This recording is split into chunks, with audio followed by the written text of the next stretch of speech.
Hello, everyone. Thank you so much for being here. I'm Andrew Yang. I'm running for President of the United States in 2020 as a Democrat. And I came to this decision over the last number of years working on Venture for America in cities around the country, where I spent 7 years working in Detroit, Cleveland, St. Louis, Birmingham, New Orleans, and other cities around the country. And I have to say, it was a shock to me what was going on in much of the country, because I grew up here outside of the New York metro area and went to Exeter, where I think at least one person here went, and then Brown, and then Columbia Law. But I had never been to a lot of the country before I started Venture for America. And so when I was there, I was working with entrepreneurs, and we did help create several thousand jobs. I was awarded an ambassadorship in entrepreneurship by the White House. A movie was made about Venture for America that's now on Netflix. If you like movies about entrepreneurs, it's called Generation Startup. But while this was happening, I got this sinking feeling that even as we were helping these companies create jobs, technology was eliminating many, many more jobs. Where if you go to a place like Detroit or St. Louis, you see the aftermath of the decimation of manufacturing jobs. And then when Donald Trump became our president in 2016, that was the shock to the system that I needed to, where I saw that we were racing against a tide that we're not going to beat, frankly. That as we were creating 3,000 jobs in these cities, we were losing many more than that. It was like pouring water into a bathtub that has a giant hole ripped in the bottom. And so I started writing a book about the impact of technology on the workforce, and realizing that the reason why Donald Trump won the election in 2016, what reasons do you think, like why do you think Donald Trump won the election? Anyone want to shout something out? Anxiety, yeah, that's a pretty good one. The differentiation and the mass support from all different parties. Yeah, he was different. This is true. So some of the most common reasons that people throw out in the media would be racism, Russia, Facebook, and the FBI. Something like that. But what I think most of you would agree with me, because, and it's funny, I didn't decide to run for president to become the first Asian American to run for president, but I do think that we see things a little bit differently. So what I think you might agree with me on is that the economy is driving many of the cultural elements. And so what happened in the economy is that we got rid of 4 million manufacturing jobs in Michigan, Ohio, Pennsylvania, Wisconsin, Iowa, Missouri, and all of those were swing states, and they all went to Donald Trump. That is the reason he's the president today. It's not immigrants, it's automation and technology. Donald Trump came in and said, immigrants are the problem, build a wall, I'll bring your jobs back, we're going to freeze time, we're going to turn time backwards. Really a bunch of garbage nonsense that you all look at and be like, oh, like that's silly. And we have to do the exact opposite of all of that. We have to push society forward. We have to help the economy accelerate. We have to make the government speed up here in the US. And the opposite of Donald Trump is an Asian man who likes math.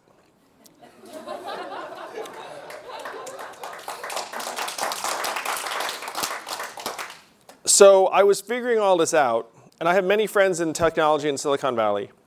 And we'd be sitting around talking about it and be like, hey guys, we know what we did to the manufacturing workers, we're about to do to the retail workers, the call center workers, the truck drivers, the fast food workers. Unfortunately, those are the most common jobs in the US economy.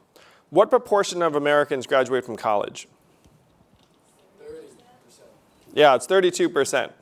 So if you think of the average American worker is not a college graduate. The average American worker has a high school education or 1 year of college. So then when you think about, okay, what do Americans do for a living? The most common jobs are retail, call center, food service and food prep, truck driving, manufacturing. Driving a truck is the most common job in 29 states. And my friends in Silicon Valley are working on making trucks that can drive themselves. And they tell me that they are 98% of the way there, and that in 5 to 10 years, there'll be robot trucks on the highways. So then on the flip side, you have these 3.5 million Americans who drive trucks for a living, average age 49, 94% male, average education, high school. One thing I say is that person you think is a truck driver, that's actually a truck driver. I mean, there's not some other type of truck driver. It's 49-year-old men with high school degrees. So they make $46,000 an hour right now. It's one of the best paid jobs you can get if you don't have a college education. So what do you all think their next job will be after they can't drive a truck anymore for a living?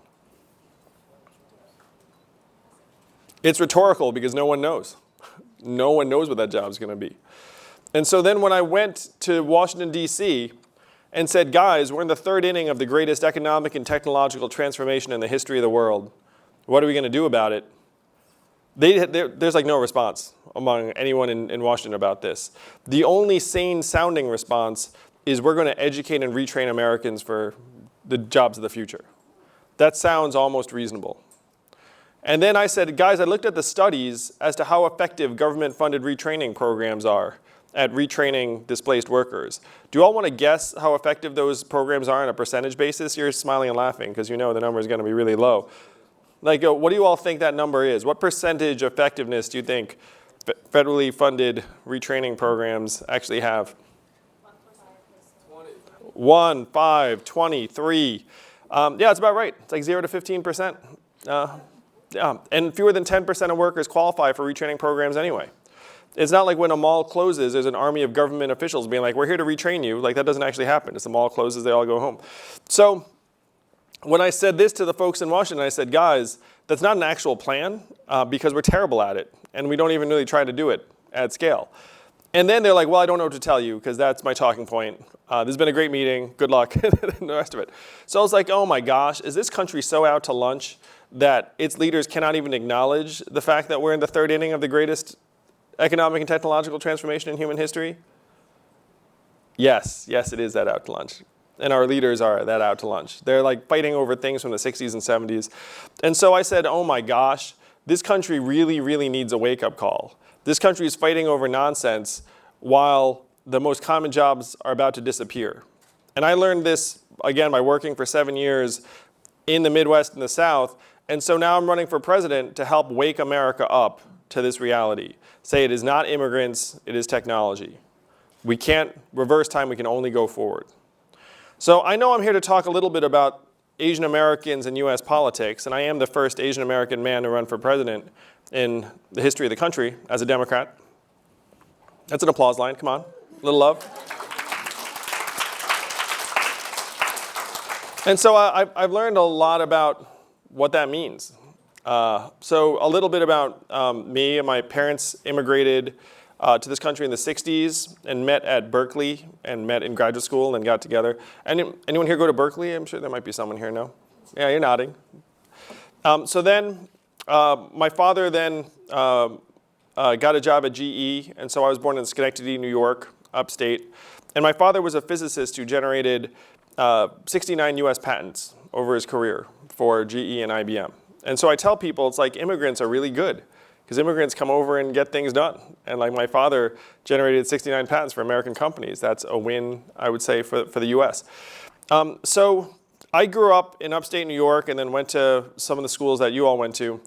And I never imagined I would be running for president. I was certainly not some crazy kid being like, I'm going to be president one day. So if any of you are thinking that, like you're more advanced than I was. Like I was playing video games and just doing whatever Asian kids do in upstate New York. So now that I'm running for president, like I've learned more about the Asian American place in society. And one thing that scares the heck out of me is that this country is heading towards becoming majority minority by 2045. That's 27 years from now. And so there's a very happy notion in some quarters that the country will just become more tolerant as it gets more diverse. You just figure the math will take care of it. Because if you have enough people, everyone will just have to get along. Unfortunately, that is not really the way things play out if you look at historical examples. There are very, very few examples in human history of a dominant racial or ethnic group giving up its dominance over time. That actually is not normal. That's not normal behavior. And so if you look at what's happening right now in this country, you can see an increasingly insecure white majority becoming more and more hostile, truly. And who is going to be the boogeyman of the next 10 to 20 years? Who's going to be the great rival to the United States in the eyes of American society? China, that's right. And so what do you think the attitude is going to be over time for the shrinking, insecure white majority that's losing their jobs for, let's say, Chinese Americans or Asian Americans? I personally said to a group at Harvard, I think we're one generation away from falling into the same camps as the Jews who were attacked in a synagogue in Pittsburgh, just a couple of months ago. It's like we're probably one generation away from Americans shooting up a bunch of Asians saying damn the Chinese because there's a giant Cold War or even more with China. That is the great danger that I fear that my children are going to grow up in. I have 2 young boys, 6 and 3. They're American, I'm American. And Asian Americans historically have not been highly politically active or energized. Asian Americans vote at lower levels, they donate at lower levels. And because of this, the dominant political parties do not care about Asian Americans. They do not regard us as a very important constituency at all. They regard us as a low-level ATM, where they'll show up, take some pictures because we love pictures, get some money, leave, and then not have to care about it for quite some time. That is our place in American politics right now. And this is partially because of where we live. Where do we live? We live in New York and California and places where, frankly, our votes are not going to tip anything. And there aren't so many of us. I'll tell you guys, if Asian Americans all lived in Iowa, we would be a very important voting bloc indeed. Because I'm going to Iowa next week for the 7th time, because in order to become president of the United States, you need to win Iowa. But everyone knows that Asian Americans, by the time you get to New York, the votes don't matter, and we don't vote, we don't participate. And there's a notion that we don't lead, that we're not leaders. So that is what I've discovered over this time. And this was not my initial purpose in running for president, but we need to change that very, very quickly. Because if we sit back and think, hey, America will stay stable and organized and reward hard work and we'll make money and have a good time and not have to care about what happens outside of our doors, that attitude's going to stop working pretty quickly. Probably next 5 to 10 years, unfortunately. So we need to start getting very, very engaged and active and show the rest of the country that we can solve problems. We have our own vision. We have our own leadership. And so some of the things that I talk about when I talk to Asian American groups, some people find the fact that I'm running for president to be, a little bit audacious or something like out of the natural order, let's say. And part of it is that, I haven't been a senator or a governor or some other elected official. But I have many friends who back John Chung for governor of California. And one thing I suggest to Asian Americans, and I'm going to suggest to you all tonight, if we wait for it to be our turn, it will never be our turn. There is never going to be a point when someone looks over and says, oh, it's time for that Asian American senator or governor to run for president and be president. That's not the way this works at all. We will never get there. The only way that we're going to actually have a seat on that leadership table, or in this case, on the debate stages of the Democratic primaries next May, the only way we get there is if we step up and say, we have a vision for this country, and it is just as powerful, just as important as anyone else's vision. Only way we get there. Number 2 is that we've been gifted a massive opportunity politically in this next cycle. So I just finished saying that the parties do not care about Asian American voters, because they generally do not. But in this cycle, California moved its primary vote up by a bit more than a month. And so this time, California votes 5th. The first state is Iowa. The second state is New Hampshire. The third state is Nevada. The fourth state is South Carolina. And then this time, the 5th state is California. So you're going to have a lot of people running for president as a Democrat, probably 20 to 25, including me. And it is not going to be resolved by the time they get to California. So this time, the way Asian Americans vote might actually determine who the president of the United States is. First time in decades. First time certainly that I can remember. So this is an opportunity for us to stand up and say what we think actually matters this time. And the third thing, and maybe the most important thing to many of you, how many of you are parents? I sense there's at least some parents in the room. Now, this is a little uncomfortable, but how many of you have the sense that Asian Americans are allowed to become this successful in the US, but we are not allowed to become this successful? There are at least some of you who believe that. I mean, there's a real message you get that that's the case. And I have been with the leaders of this country. I've been with President Obama and President Clinton and President Bush and a dozen senators and governors. And one of the things you learn when you spend time with them is that they are certainly no better than we are. I guarantee you guys that.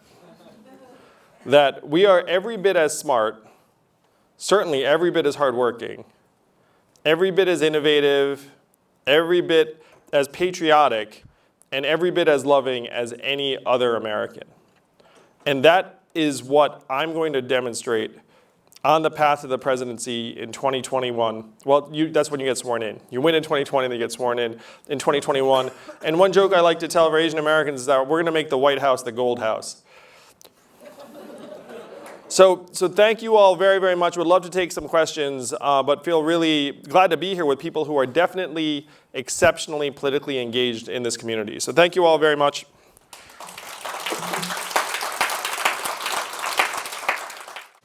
So you didn't mention anything about basic income. Can you talk about how you came up with it? And we understand a lot of jobs are going away, but there's also the other side of the idea is there are going to be many more jobs getting created because the history has proven that every time some jobs go away, many other jobs get created. So I want to hear more about your basic income idea and where is the money going to come from to pay for all that? Sure thing. So of course, new technology is going to create many, many new jobs that we cannot predict. But the issue is, will those jobs be accessible for the people that are being displaced? Will those jobs be in the same places? Will they be available to people of the same skill levels? And those answers are quite different. There are going to be many, many new jobs in New York and Seattle and Austin and San Francisco. Are there going to be many new jobs in Missouri and Iowa and South Carolina? Like very, very different pictures. It's just the allocations are not where they would need to be. And unfortunately, Americans are moving across state lines at lower rates than they have in decades. So what you'd hope would happen is that Americans are like moving to Seattle, finding jobs. That is not happening. Instead, Americans are staying where they are. They're doing drugs. They're killing themselves. And then our life expectancy in this country has declined for the last 3 years, which is unheard of in a developed country. Developed countries do not have their life expectancy decline for 3 straight years. The last time that happened in the United States of America was literally the flu pandemic of 1900. Like that's where we are right now. Like you actually have to look up the flu pandemic to see how bad things are going here in the US. And that's because the labor market's not adjusting. So my plan, as you suggest, Terry, is the freedom dividend, which is to give everyone in America $1,000 a month if you're an adult, 18 to 64. Seems dramatic. Seems expensive.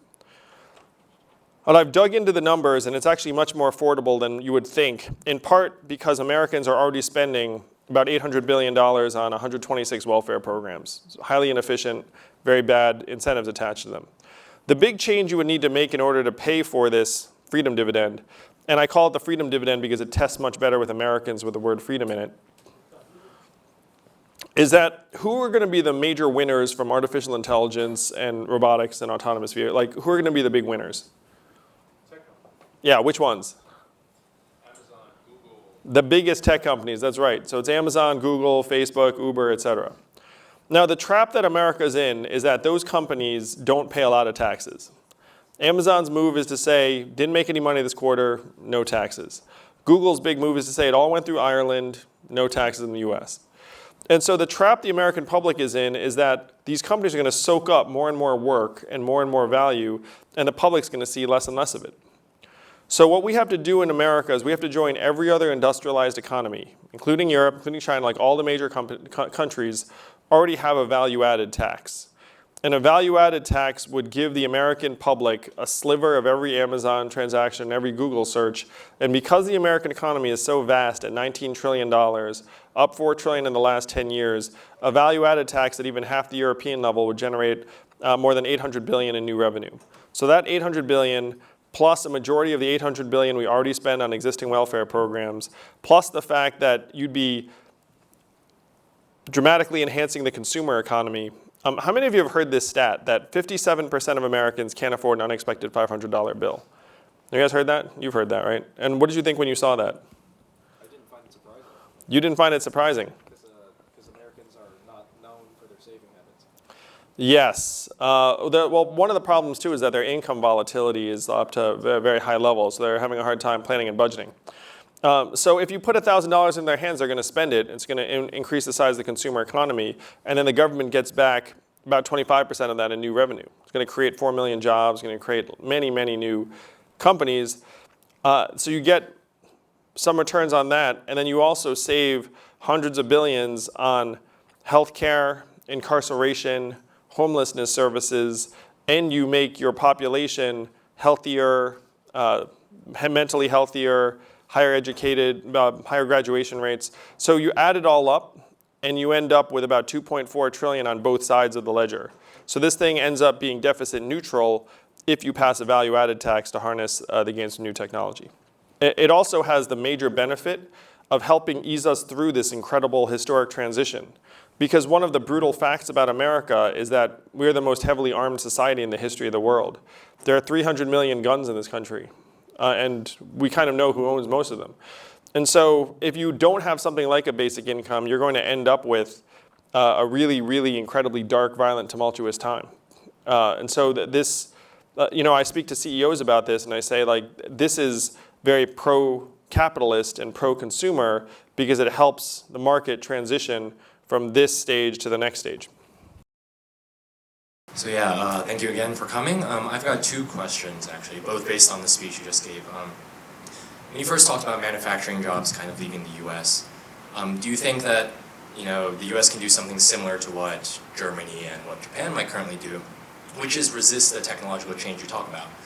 Not reverse time, but try to stand against it with what German automobile OEMs do and with what German companies do, which is provide, or what Japanese companies do, which is provide almost lifetime employment in return for lower wage. And the second question is on what you're talking about, on these insecurities that some Caucasian Americans might have. You're running in 2020. These insecurities are also, already kind of starting to show through the cracks in the wall. Yep. There's evidence of racially motivated crimes against Asian Americans. How are you going to deal with that? How are you going to deal with also the stigma surrounding socialism and your UBI plan? Well, I think that was more than two questions, bro. No, I was kidding. It's fine. So I guess I'll start at the back. The two states I need to win are Iowa and New Hampshire. And I'm going to break down the mechanics of Iowa because it's really, really fun. So you might be looking at me and be like, wow, interesting figure. Don't think he can compete with the people who have like hundreds of millions of dollars and name brand recognition and everything else. But I have to say, one of the fun things about the way we operate is we find the key variables and levers, and then we just try and make that happen. It's almost like a test. It's like we're really good at acing the test. So the test in this context comes down to Iowa and New Hampshire. So how many Iowans on a percentage basis? Iowa has a population of 3.1 million. How many Iowans do you think participated in the Democratic caucus in 2016? On a percentage basis, out of 3.1 million. 5.6. Only 170,000 of them. And so in order for me to compete and win the presidency, I have to win approximately 30,000 Iowans over to the idea that them getting $1,000 a month is a good idea. And that's where the rubber hits the road. All the rest of it doesn't matter. So this is a long-winded way of coming back to your question. Iowa is almost entirely white. It's like 94% white. If you're in an environment that's that predominantly white, your racial hostility towards Asians or any other group is almost non-existent. Because if you're in an environment that's that white, you just feel comfortable all the time. And then if like someone in another race comes and you're like, oh, that's cool. Like, and then you just talk to them. Like I've been there now 6 times, going back for the 7th time. Racial hostility, non-existent. You need more non-whites in an environment for the racial awareness and hostility to like get up to a level where it's actually problematic. So when you say like, hey, how can you overcome being Asian American to become the president? Because of the nature of both Iowa and New Hampshire is also like almost entirely white, the racial hostility there is very, very low. It's really interesting. You can come up with me in campaign and see what I mean. So. And you think that will remain true with everything that's going on with Huawei now? And, The average person in Iowa and New Hampshire has never heard of Huawei. But the average person in Iowa watches Fox News, and Fox News is currently reporting on it almost every other night. Virtually none of the 200,000, the 6% most Democratic progressive people in Iowa watch Fox News. So, and those are the only people you need to win. Again, you just got to focus on the actual test. There's all the noise, all the nonsense. It just boils down to, can you get 30,000 Democrats in Iowa, the most hardcore Democrats in the state, to vote for you based upon the fact that you want them to get $1,000 a month. And I've been there now 6 times, going back for a 7th. I can win. I can win the presidency because I can win 30 to 40,000 Iowans. A kid, Jonathan Herzog, I shouldn't say kid, it's like 20-something, like many of you, dropped out of Harvard Law School last month to move to Iowa for me because he sees the same thing. He's like, you're going to win, and we're just going to convince the Iowans that them getting money is a good deal. So, I mean, really, it's like, it's pretty powerful. You boil it down. So that's how you overcome the racial animus. And I will say, too, if you guys go online, there's a video of me speaking to 1,000 Iowans, and like I'm the only Asian person in that room, pretty clearly. But you'll see I get a standing ovation. And just the fact that I'm there can help elevate the perception of Asian Americans. Because if they look at me, they spend some time with me, they're like, what is that guy doing here?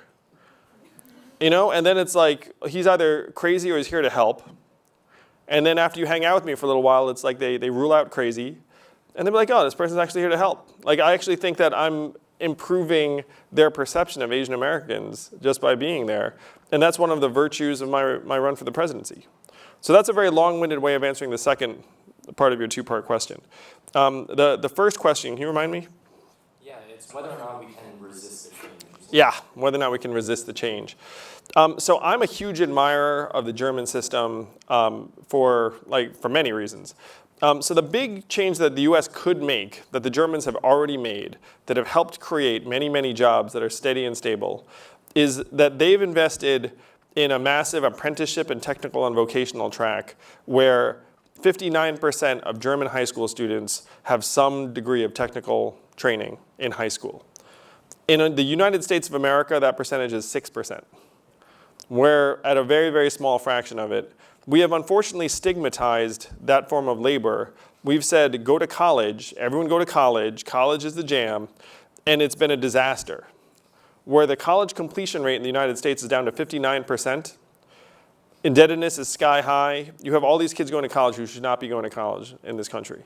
And so that is the change we have to make to try and mirror the Germans, where we have to try and destigmatize middle skill labor, because that's where a lot of the opportunities actually are in this country. There are like 15 million unfilled middle skill jobs, and many of those jobs are actually harder to automate. It is very, very hard to automate away an air conditioning repair person. It's much easier to automate away like an accountant than it is an air conditioning repair person. So we have to start pushing Americans toward the more resilient opportunities, and that's what the Germans have already done. So I also have 3 questions. Sorry, I don't want to hog the mic, but one is pretty easy. Would you consider extending the freedom dividend to family members, so like moms and dads, so they have more money to spend on their children than to a single man? That's my first question. My second question would be, what would your policy be towards immigration? And then my third question would be, how would you handle the opioid epidemic that is facing Middle America? Sure. So the first one, there are existing programs that tend to advantage parents and like people with children more. And so I'm hoping the freedom dividend can just be uniform, because I think the simplicity and elegance is very, very powerful. To immigration, it will probably surprise none of you that I'm very pro-immigrant. And again, I tell the story about my family. So one of the big advantages of the US over the last number of generations has been that we've competed for talent, like many of you here in this room. Like you thought, hey, if I can go anywhere, I'm going to go to America, because America's got the best opportunities, the richest, best schools, like all this great stuff. And if we keep winning on that level, then this country can stay strong for a long time. If we start losing on that level, then this country is going to slide very, very quickly. And so, again, I'm the opposite of Donald Trump. So Donald Trump's like, stay out, build a wall. I'm like, if you come to this country and get a diploma, we're going to staple a green card to every diploma, because it makes absolutely no sense to educate you and then send you back to your own country where you have to, you know, like that's stupid. Now, I'm pro-immigrant also for undocumented immigrants, where we need to create a path to citizenship that's very long, very protracted, multi-year, pay taxes, stay clean. But eventually we need to integrate them into the formal economy, because having 12 million Americans, or 12 million people who are here undocumented who are having American children, is not sustainable over time. We essentially have created this weird shadow economy where there's all sorts of use and abuse. And so we need to formalize their inclusion in society and really enforce the borders, because you can't have open borders in a situation where you're starting to integrate new citizens on that level. So that's immigrants. On the opiate issue, I mean, I think most of you probably do not realize just what a plague opiates are in this country, where 8 Americans are dying of drugs every hour. And it's a plague that was facilitated by the federal government. They turned a blind eye when Purdue Pharma and the Sackler family just started dispensing opiate prescriptions like candy, where there was one point where there were more opiate prescriptions than people in the state of Ohio, as an example, just like opiates everywhere. And this one company actually profited to the tune of $20 billion. You know, they're now the 16th richest family in the country, and they have their name on libraries and buildings in Harvard and Yale, the Sackler family. And the whole thing is incredibly disgusting and immoral. Like they've literally just profited to the tune of tens of billions by killing many, many Americans, and the plague just keeps on ripping holes in American communities. So to me, it's the federal government's responsibility to legitimately try and counteract that and just put essentially unlimited resources into addressing opiate addiction, which is really hard to address even if you have a lot of resources, because it's just very, very hard to get off opiates. Like even if the success rate of treatment is hit or miss. Like some people have to go into rehab 5 times. So it's going to be with this country for a long, long time. But to me, it's a federal responsibility because the feds let it happen in the first place. I was wondering, so since we're doing multi-part questions, I'll keep it sort of short, but I was wondering what you think Donald Trump would identify as your biggest weakness and how you would respond to that, and sort of your general plan for if you were to secure the nomination for the party for beating him. So we have a guess in the office as to what his nickname for me would be. And we've come up with Comrade Yang. And so we think like the easiest way to dismiss me would be like, oh, he's like a Chinese socialist, like, you know, trying to do un-American stuff, that sort of thing. I think that's like the easiest way to try and dismiss me. I'm very confident I would beat Donald Trump if I were the nominee. Because if you look at the way the map played out, Hillary Clinton won the popular vote by several million. And in order to beat Donald Trump, all I need to do is peel off approximately 5 to 10% of his voters and supporters. And having spent time in these places around the country, many Trump supporters have come up to me and said, I voted for Donald Trump and I will vote for you. Because you're a true outsider, you're an entrepreneur, you want to shake things up, you want to solve the problems. A lot of Donald Trump's appeal was just that he actually acknowledged the problems in these communities. If you remember the argument, Donald Trump was like, things are going terrible for these people, like jobs are gone, it's terrible. And then Hillary's response was literally, don't let anyone say that they'll make America great again because America's already great. It's like those problems are not really problems. And the anger is justified in many of these communities because, again, we blasted away 4 million manufacturing jobs. So just the fact that I'm going into these places and being like, guys, I get it. We have devastated your communities, and my goal is to build a new human-centered economy from the ground up, from your families up, from your communities up, and I am the man of abundance. $1,000 for everyone, and let's move toward the future. That might not get me 80%, of the people that voted for Donald Trump, but that'll get me 10%, and that's all I need to win. I also want to quote Donald Trump on this. So Donald Trump was at a rally in West Virginia, and people were asking about the various Democrats he's going to run against. And he was like, I cannot wait to run against all of those people. And then he said, the only thing that worries me is that some new person comes out of nowhere. That's the only thing I worry about. And then I got a dozen emails being like, he's talking about you. Yes. I'm trying to be devil's advocate. So you were talking about unemployment, losing jobs, but the U.S. now has like less than 4% unemployment rate. So how do you reconcile this? This is one question. Another thing is related to opioid. If you give people the money, the universal income, so how can you guarantee the money is not used for opioids, for the drugs? Yeah. I mean, right now there are people who have lots of time and all they do is try to grab money whenever they can to feed them all the opioids. In contrast, is that, okay, giving people probably a job is more important than giving people the money. Because the job not only brings money, it brings identity, which is very important. So that's the second question.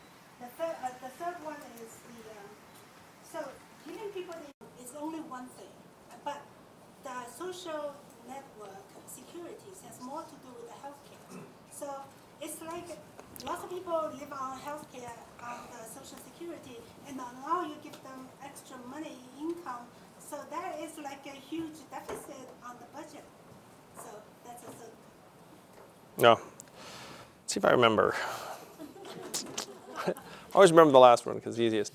So the United States spends twice as much on its healthcare as other industrialized countries to worse results by the numbers. We have a very messed up healthcare system where if you get sick or injured, you're more stressed out about navigating the bureaucracy and paying for it than you are trying to get better. It's so terrible here. And so there's so much money in the system that it's going to be a massive. So I'm for single-payer healthcare, Medicare for all, because 94% of new jobs don't have healthcare coverage anyway. They're all like temporary gig contractor jobs. It doesn't make sense to tie it to employment anymore. That system never made sense. Like no other country is like, oh, you have a job and you like healthcare, like, it doesn't make any sense. So that's number one. Your first question about the headline unemployment rate. The headline unemployment rate measures the number of people who are in the workforce who are looking and can't find a job. So that number is like 3.7%, as you say. Multi-decade low, very, very rosy. What it does not include is that the labor force participation rate in the United States, which is how many people are actually in the workforce, is down to 62.9%, the same levels as El Salvador and the Dominican Republic, and a multi-decade low. 1 in 5 prime working age American men between the ages of 21 and 30 has not worked in the last year. Now, none of that figures into the unemployment rate because as soon as you leave the workforce, then it actually improves the unemployment rate because you're no longer in the workforce looking. And what's funny is Donald Trump said exactly the same thing I'm saying while he was running for office, and then he just stopped saying it when he became president, but none of the stats changed. There's still 94 million Americans who are out of the workforce. And again, so here are some of the stats. Labor force participation rate, multi-decade low. Life expectancy declined for 3 years. Suicide rates, sky high. Marriage rates, record low. 40% of American children born to an unmarried mother, record high. Like any indicator you look at shows that this society is disintegrating. And the headline unemployment rate is essentially government misinformation at this point. It's just a terrible, terrible measurement. And people just keep using it. So this country has 3 major economic measurements: GDP,